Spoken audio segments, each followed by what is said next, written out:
I love you মিষ্টি। ভেবে চিন্তে উত্তর দিবি কিন্তু। এই ভেবে চিন্তে উত্তর দেওয়ার কিছুই নেই। তোর মতো একটা ফালতু ছেলেকে আমি ভালোবাসবো? মনে রাখিস, বউ না বানাতে পারি, মেয়ে বানিয়ে ছাড়বো। शाबाश बेटा।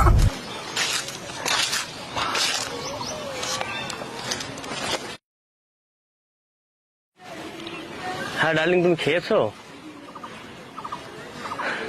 না, আচ্ছা রাখো, আমার মেয়ে এসছে, একটু শুনি হ্যাঁ কি বলছে।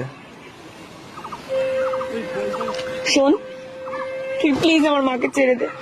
তুই যা বলবি আমি তাই করবো। তোকে আমি খুব ভালোবাসবো, প্লিজ। তোর জন্য আমার মা আমার বাবাকে ডিভোর্স দিতে রাজি হয়ে গেছে। প্লিজ আমার মাকে ছেড়ে দে, প্লিজ। তখন বলেছিলাম একটু ভেবে চিন্তে উত্তর দিস, বাবা বলে ডাক।